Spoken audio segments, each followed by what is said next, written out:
I am so excited to share this conversation with you. I had the pleasure of speaking with Dr. Nia Nunn about radical vulnerability and how it can transform the dynamics of a community. I was completely enamored by the way she spoke about learning, unlearning, and unpacking our biases to create inclusive spaces where everyone is seen, is heard, is honored, and celebrated. I really hope you enjoyed this episode as much as I did. And change only happens within community. So if you're listening, it's time to join the Facebook group Empowered Educator Faculty Room. Because if you like this podcast, you'll love the Facebook group where you'll get live workshops with me, giveaways, insights, and where we can celebrate you throughout your empowered journey. You belong here at the Empowered Educator Faculty Room on Facebook. Remember all the passion and vision you had when you first went into teaching? Feeling like building young minds and creating community through your work would make a lasting impact on this world? Well, those days may feel like they're behind you now because you're exhausted, stressed, and overwhelmed and frustrated, but I'm here to tell you it doesn't have to be like this. In fact, the love of teaching never really went away, but it absolutely needs transformation. Welcome to the Take Notes podcast. I'm Jen Rafferty, former music teacher, mom of two, and certified emotional intelligence practitioner, and I'm here to light the way for you. In order to create a generational change for our kids, we need to shift the paradigm away from the perpetual stress and overwhelm and into a life of joy and fulfillment. This is Education 2.0, where you become the priority, shift how you live your life, and how you show up both at work and at home. So take a sip of steamy morning coffee and grab your notebook. It's time to take notes. Hello, everyone, and welcome back to another fantastic episode of Take Notes. Today, I'm so excited to introduce my guest. This is Dr. Nia Nunn, and she is a community leader wearing multiple head wraps as a mother, artist, professor, board president, program developer, public speaker, and activist.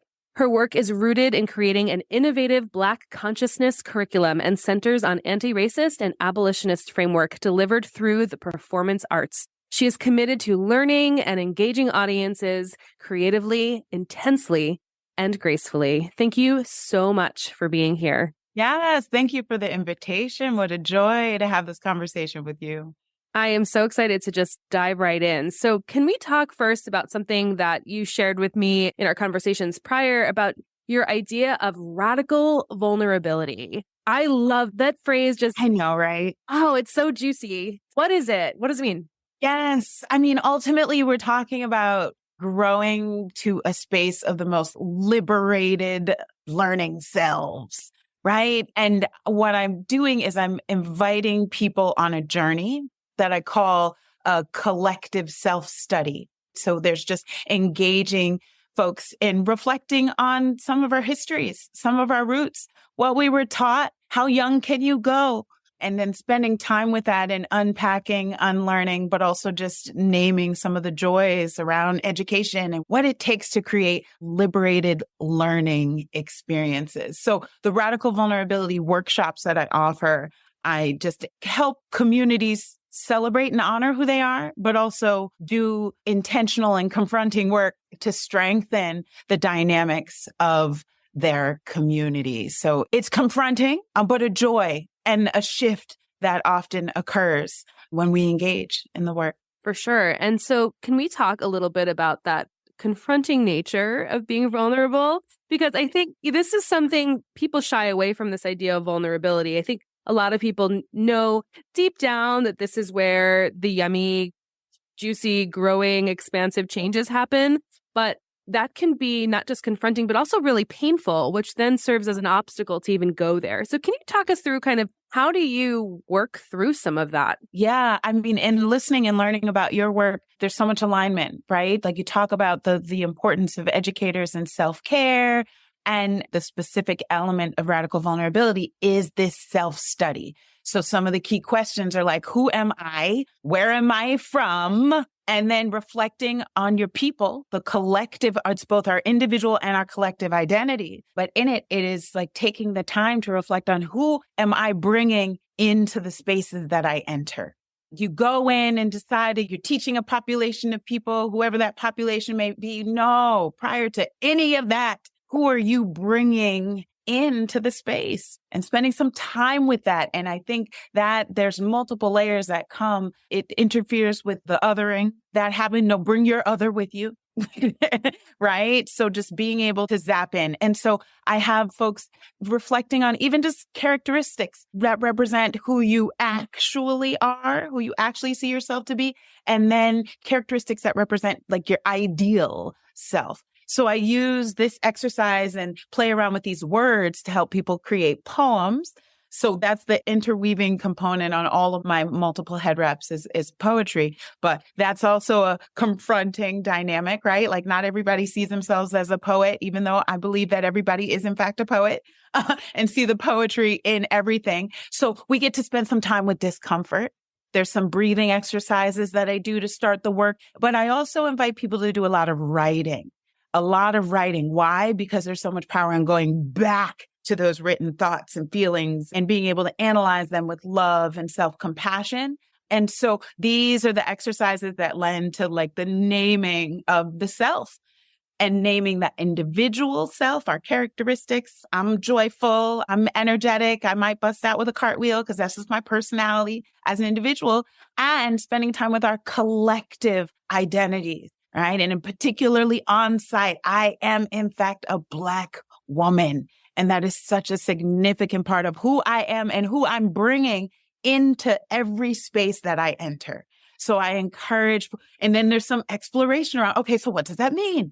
Or how was I raised? And what does that mean? And how do you navigate that in society? And so it's just the encouraging and inviting and offering tools to help people name that combined reality. We're bringing our individual and our collective selves everywhere that we go. And all of that prior to teaching anybody anything. Right. There's a couple things I really want to talk about. First of all, I just have to say, of course, as a music teacher as well, this is the place where creative spaces this is why it's so important, because we're able to tap into some of these really confronting places in a way that's freeing and creatively expressing what it is we're trying to communicate, even if it's just with ourselves, right? We're not talking about performance. We're talking about art for expression and art for reflection. So I really just want to highlight and underscore that piece of it because it is so important. Absolutely. And the life that it gives us, right? When we feel safe and liberated to learn or create, that's when we have that foundational work that may be intense to confront, but to just be able to really, really connect with that true joy that you speak of. Yeah. Who are we? Who are we bringing with us? So there's much healing involved in it too, without even knowing that there's some the healing in terms of the relationships that we have with ourselves. Jen, you know this. So many people, grown-ups, they don't like themselves, and you can tell. Yes, you can tell. And it starts, unfortunately, when we're little and we don't realize. And so logically, we can be like, of course I love myself. But do you love yourself enough to take a bathroom break in the middle of the day? Do you love yourself to get your body moving? Do you love yourself enough to make sure that you are fostering close friendships in your life? Do you love yourself enough to look at these confronting issues and limiting beliefs that you have so you can heal, so you can grow? Do you love yourself that much? And you're totally right. I think this idea of love yourself, it's thrown around, but unless you do this work, you don't really even understand what that even means. Right. That time, that attention to reflecting on who we are and some of the roots of even how we were raised and blah, blah. It's so nurturing and reconnects us to that sense of love and the love that then we can bring into learning, because otherwise, and young people, they can tell whether we're not in love with the practice, particularly of teaching, they can tell. But if we're not bringing our full loved selves, it makes a difference. With that comes this safety. And I want to talk about the safety piece of this, because this idea of what you're bringing to this space is not about how to teach this to kids. And I think this is also really, really important. Oftentimes we have these initiatives or these ideas, and it's all projected to the kids in the classroom, but they're not working. They don't work, or they're not as effective as they could be unless the instructors themselves are embracing and embodying the work. We can't possibly give a lesson about community and empathy and collective understanding if we ourselves don't even know who we are. There's such a disconnect.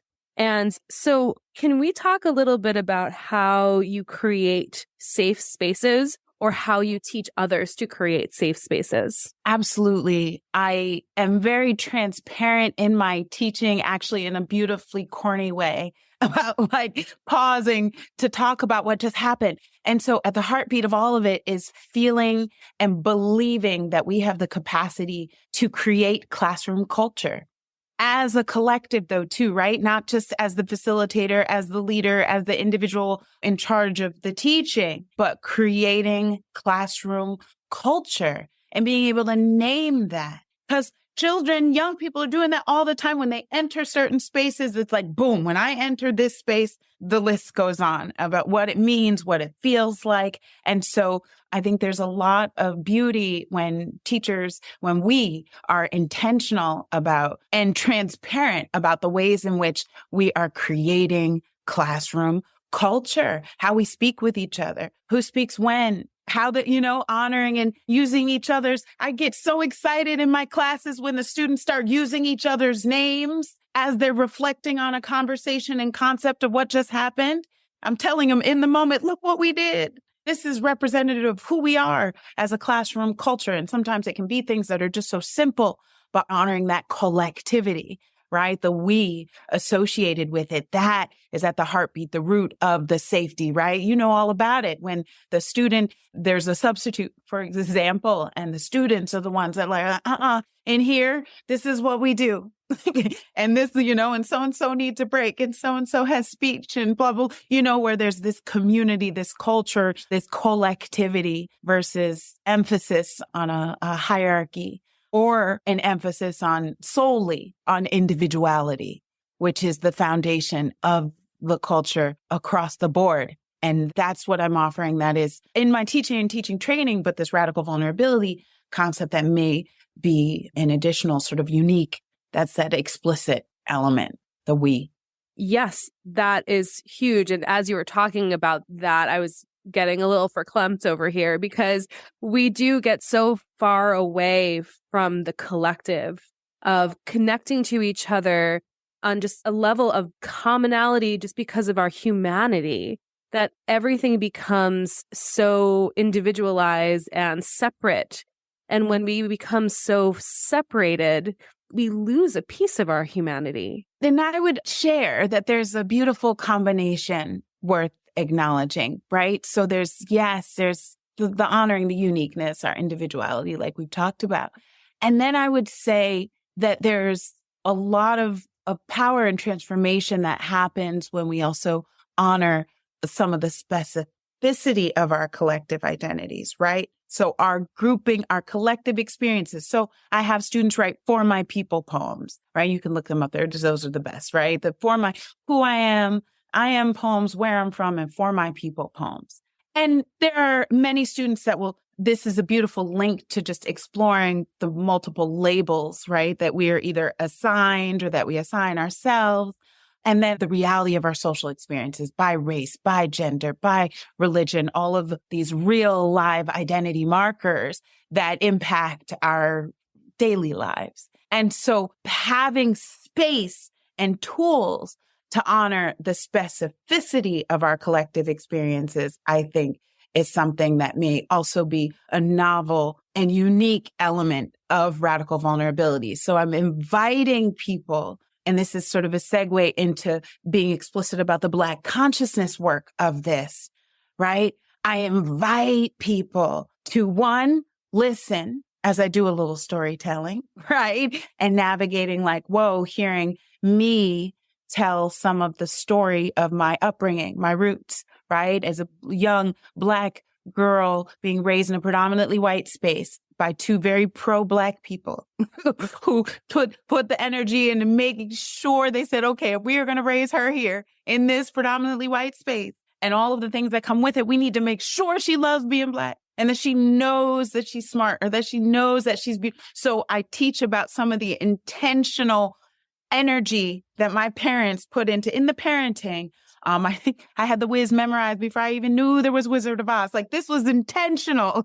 They're like, you will see yourself and you will love, because they knew the pervasive realities of anti-Blackness and that was coming and that was going to be a regular thing, and really sort of normalizing Black girlhood was so deeply rooted in my upbringing, right? I learned the beauty and brilliance and boldness of the people who look like me. And so as I enroll people in just some of the listening and the storytelling and my stories, then I invite folks to pause and reflect on some of the dynamics of what they were taught about Blackness and how young you can go. I invite everybody to take a moment. I invite people to write, sometimes to think, and sometimes it's a 3-minute exercise. What were you taught? How young can you go? Very specifically, what were you taught about Blackness and Black people?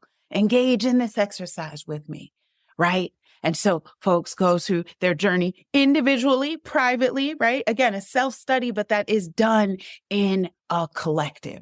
And then that gives us an opportunity after a few exercises like that. And in that realm, some storytelling, some laughter, a few songs. Everything's got some call and response for me. There's always, we have a song that helps to teach about interrupting anti-Blackness, a whole bunch of different songs, letting ourselves learn and not staying stuck. The teaching always comes with a rhythm. I always hear music. So there is a joy that comes with inviting folks to reflect on what they've been taught, and then rooted in it, a deep connection to unlearning and the permission that we can give ourselves to educate ourselves, right? But then I give tons of examples of the ways in which very small children are doing this work, and oftentimes far better than most adults. As I love us and I honor us, to have that beginner's mind, that that pre-K welcoming of depth of possibility, which is the radical, vulnerable journey that I invite folks to take with me.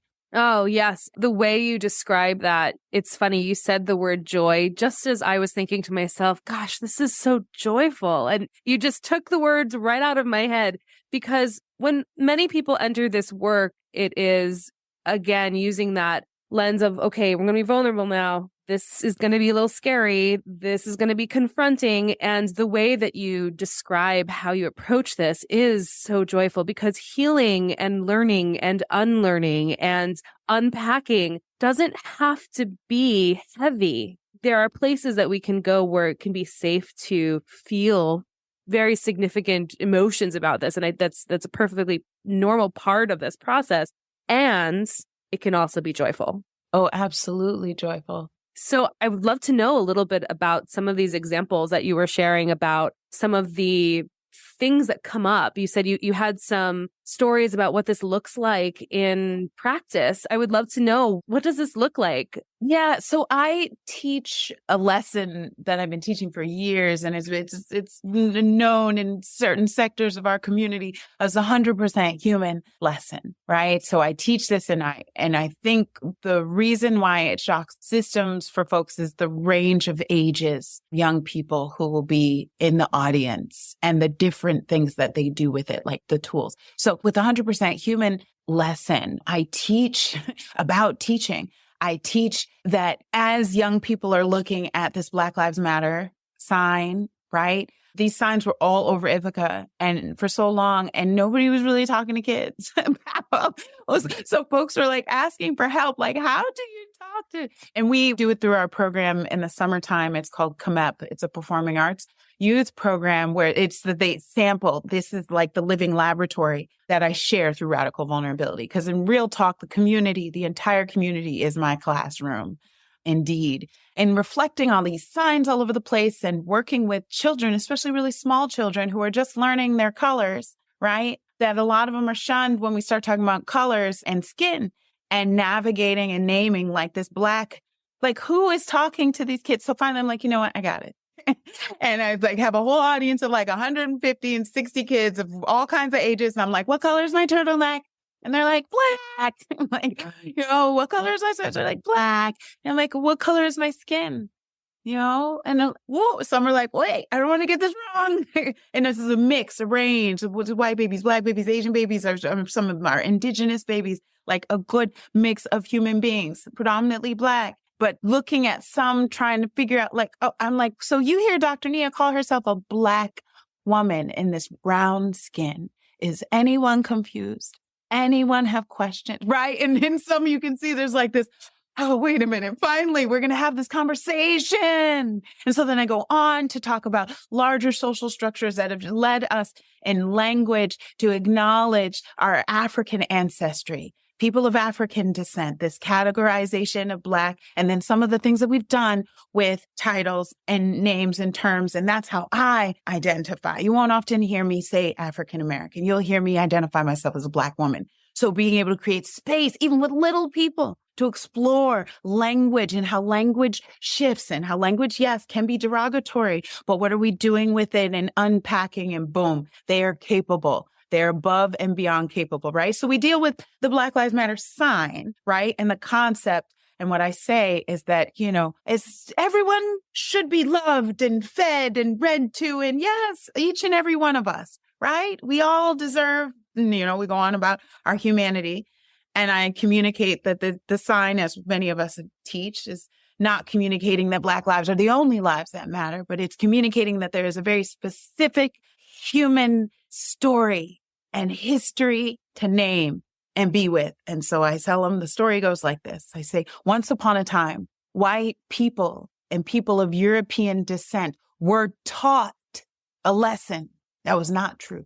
White people and people of European descent were taught that Black people and people of African descent are 3/5 of a human being, closer to that of a monkey than that of a human white person. Like, this was in research and publications and justification for bondage for hundreds and hundreds of years. Science, research, professors justifying this concept as fact. I say it with an uncomfortable giggle, for real. So we, of course, today are still dealing with the residue of this lesson. And there are ways in which it's still being taught.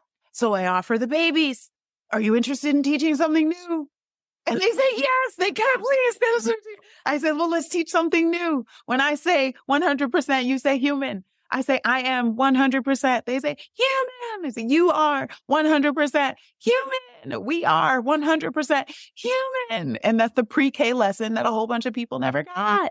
And so that simple 100% human dramatization that I get into has landed and lasted and shown up in classrooms and conversations and settings led by little people who've experienced it. One example. I get a call from one of our white families, a white father. He reached out and he had a little boy. I'll call him Arlo.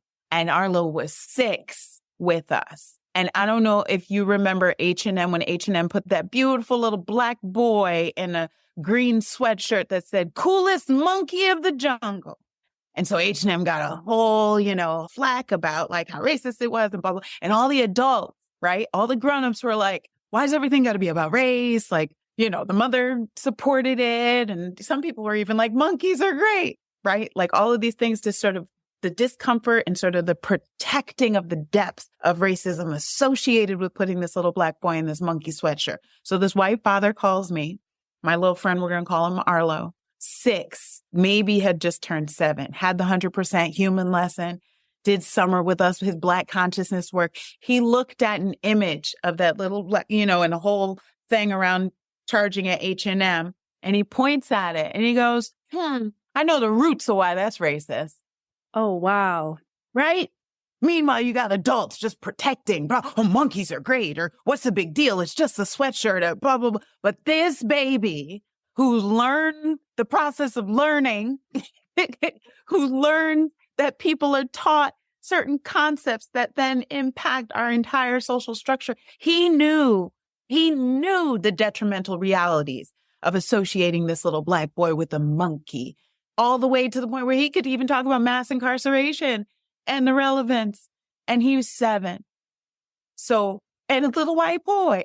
I'm like, so so it's like, so all of this sort of argument about what kids are capable of and what, no, it's the grownups that need sort of a rebirth. And it's like, let the babies teach us. Let the baby teach us. And so there are stories like that. That's just like the ways in which when children are given certain tools or even certain songs or even slogans and how they use them, how they bring them to life and present them in a way that encourage or even force a different level of thinking.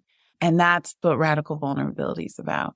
Well, and that's generational change. And that's it. And as we understand our racialized realities, when we know the history and we know like the social sort of evolution of these categories and identities, and particularly whiteness, and learning and understanding this sort of moldable concept and even made up concept, it's like, let's make something else.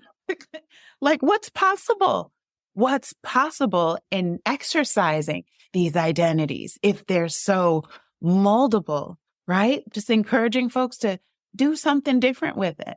Yeah. That is so powerful. And obviously tying right into your work with anti-racist and abolitionist work in the classroom. This is something that is, you work right now in Ithaca, which of course that was my alma mater too, Ithaca College. And so where else are you bringing this work? Yeah, all over, Jen. Thanks for asking. Well, the word's getting out, the buzz. And some, especially and particularly around a lot of the rural communities around here too. And just folks that are trying to navigate language and navigating and how to interrupt or how to teach or how to nurture.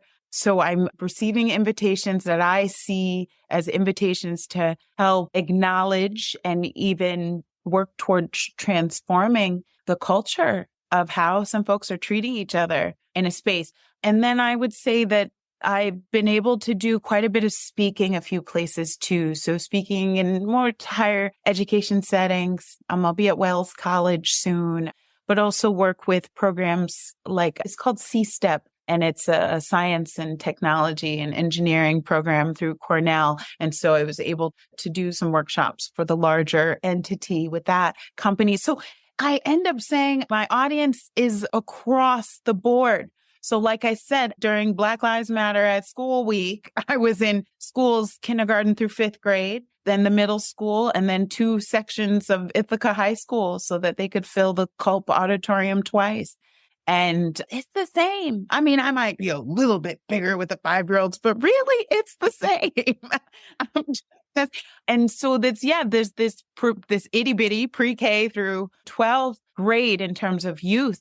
But then I very much have an adult audience. And that's been beautiful to come in spaces, especially workspaces, doing orientations for organizations. Or I'd come in when there's like a little problem solving that was needed because folks aren't healthy with each other. They're not being amazing to each other. Now, I am underneath the category often of DEI work, but I would argue that it's the foundation of it, yes, is very much a Black consciousness realm. And I help people shift culture in a major way and the sense of belonging that is possible in their space. It's almost like once you have this radically vulnerable experience, there's this different level of awareness and even just processing how you enter spaces, inviting people to be researchers and psychologists of their own journey regularly, like the data of your lives, like what happened when you walked in. But I find space wherever.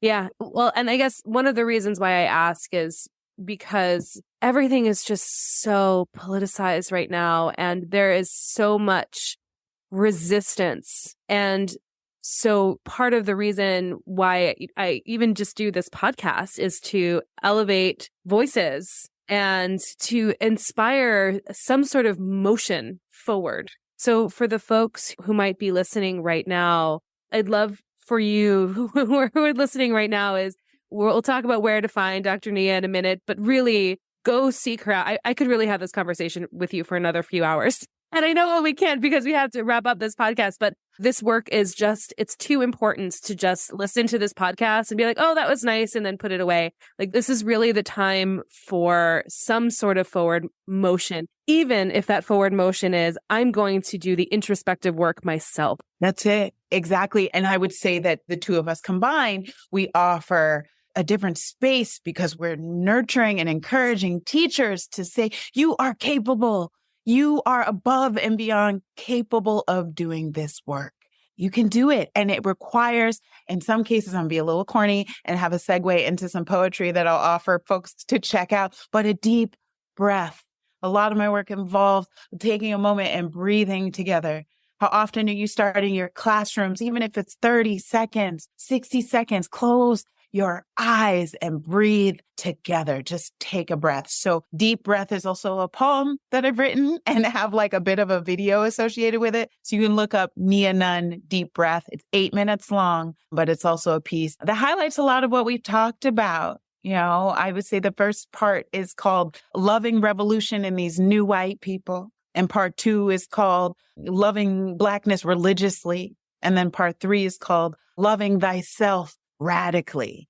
And so I write dissertation poems. I can't help it. But heads up, it's long. It's about 8 minutes. So wait till you have time to check it out for real. Yes, definitely. And so let me continue on this way, and then I'll ask you the last question. I mean, all these links will be in the show notes, so it'll be so easy for people to get in touch. How else can people get in touch with you and your work? Yes. Well, on my website, just drnianunn.com is a great way to look me up. And then that will link you to my email, greetings@drnianunn.com.